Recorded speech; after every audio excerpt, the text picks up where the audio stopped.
What's up there, guys, on YouTube? It's me, Stunzer64, here to give you guys a little OCG news about these guys named the Vassals. And I'm pretty sure a lot of you guys already know about it because it's been trending very, very well on Facebook. A lot of people, well, I can't say a lot because there's like maybe 4 guys at my locals that actually know about this shit and they've been talking about it. And my friend Ponder was telling me about this like a week ago, and the way he was describing them to me, because you know when you tell a story you can't really remember all the effects because no one is gonna remember every fucking detail, you know, right down to the very fucking dot of what all the monsters do. But you do have those few that you pick out as your favorite because their effects are just fucking amazing. So I'm gonna go ahead and go over these Vassal monsters with you guys. Thank you for your time, and just tell me what you think about it in the description, okay? So first we have, please, I hope I'm pronouncing these guys' names right. So yeah, Isha, the Frost Vassal. He's 800 attack, 1000 defense. Now majority of these guys all have like 800 and below attack, and well, they just do a lot of crazy things. Now I remember this guy from the show, from the Arc show, and I think it was what was his name? God, I can't remember his name, but I know he was playing the Yusenju deck, but I just can't remember his name. I mean, I just didn't think he was that great of a duelist to begin with. But he did bust this guy out in the duel, and he tributed for a Mobius and then went into a Mega Mobius. But either way, let's go ahead and get on with the effect. He is at 800, 1000, and he says if your opponent controls 2 or more spells or 2 more cards in the spell and trap card zone, you can special summon this card from your hand. Now that's not bad, but those back rows though, they could be real fucking back rows. But for Monarch support, this is not bad at all, because a lot of things you could do with this guy if those back rows aren't real. You could tribute him and actually put out a Majesty's Fiend or Majesty's Fiend on board. So that's actually pretty good. I was glad to see that they're actually getting support.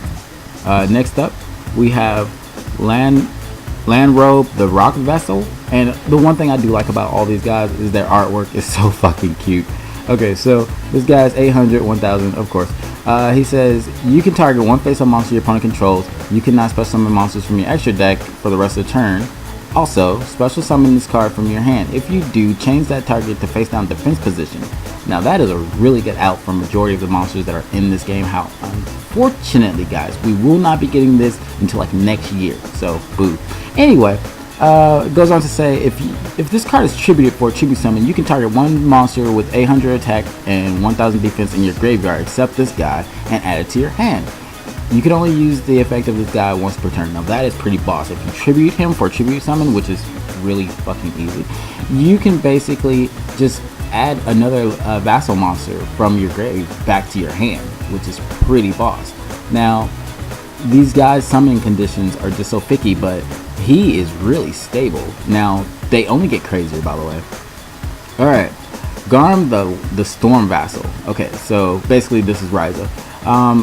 I'm gonna quit saying 800, 1000 because from here on out you guys should just pretty much be self-aware that these motherfuckers have 800 attack and, you know, 1000 defense. Anyway, you can return 1 tribute monster. Now this is the most bonkers fucking effect I've ever seen, by the way. You can return 1 tribute summon monster you control from to the hand to special summon this card from your hand. But you cannot special summon monsters from your extra deck for the rest of the turn.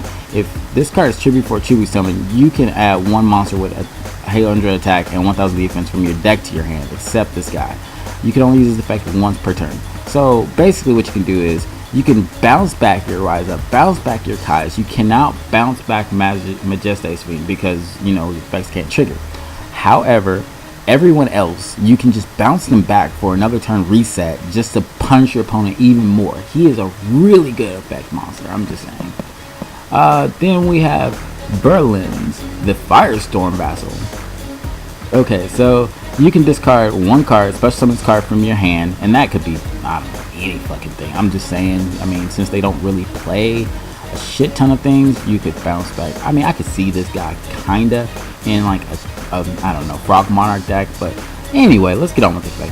But if you cannot special summon monsters from your extra deck, they all pretty much have that locked effect about the whole special summoning from the extra deck. If this card is tributed for a tribute summon, you can look at 1 card or sorry, you can look at your opponent's hand and then banish one card. That is pretty good. Oh no, sorry, banish until the end phase. Not that good, but still, it's not bad. Alright, Mirtha the Thunder Vassal.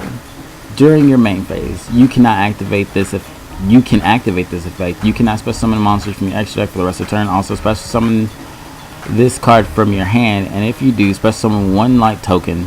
It's a Vassal token, light, attribute 1, 800 attack, 800 or 1000 defense to your opponent's side of the field in defense position. If this card is tributed for a tribute summon, you can activate this effect. You can tribute summon, you can tribute summon one monster during your main phase this turn, in addition to your normal summon or set. So basically, he is going to give you another summon right after you bring his ass out, boss. Alright, Lucas. I'm gonna call him Lucas. Lucas, the Shadow Vassal. You can banish one level 5 or higher monster from your graveyard. Special summon this card from your hand, but you cannot special summon any monster from your extra deck for the rest of the turn.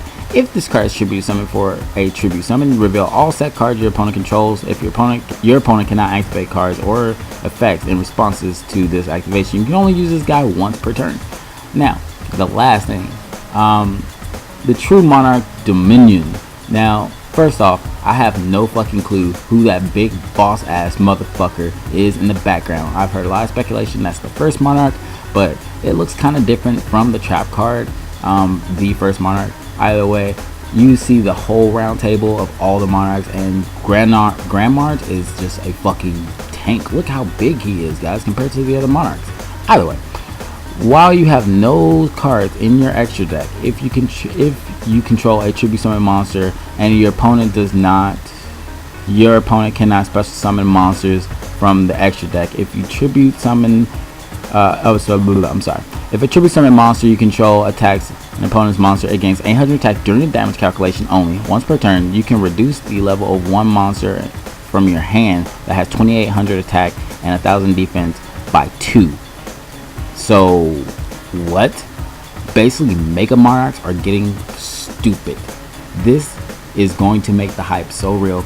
Either way, tell me what you guys think about this art type though, okay? So comment, rate, and subscribe, okay? It's me, So064. I'm out. Later, guys. Peace. Oh, and before I leave, this guy right here is my favorite. I mean, I'm just saying, out of all the Monarchs, look how he is compared to the rest of these motherfuckers.